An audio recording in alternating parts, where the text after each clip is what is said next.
પાલભાઈ આંબલિયા મારા જૂના મિત્ર છે. અમે ખેડૂત આંદોલનો સાથે કરેલા છે.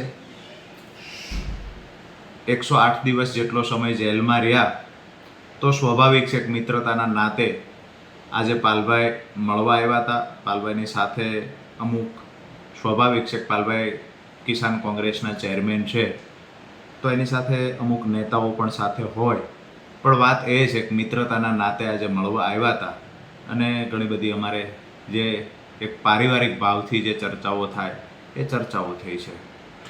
એવું પણ પાલભાઈ કીધું કે અમિત ચાવડા સહિતના નેતાઓ આપના સંપર્કમાં છે, શું કહેશો?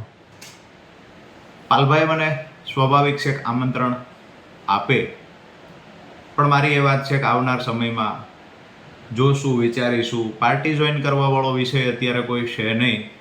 બસ આવ્યા, મિત્રતાના ભાવથી ચર્ચાઓ થઈ.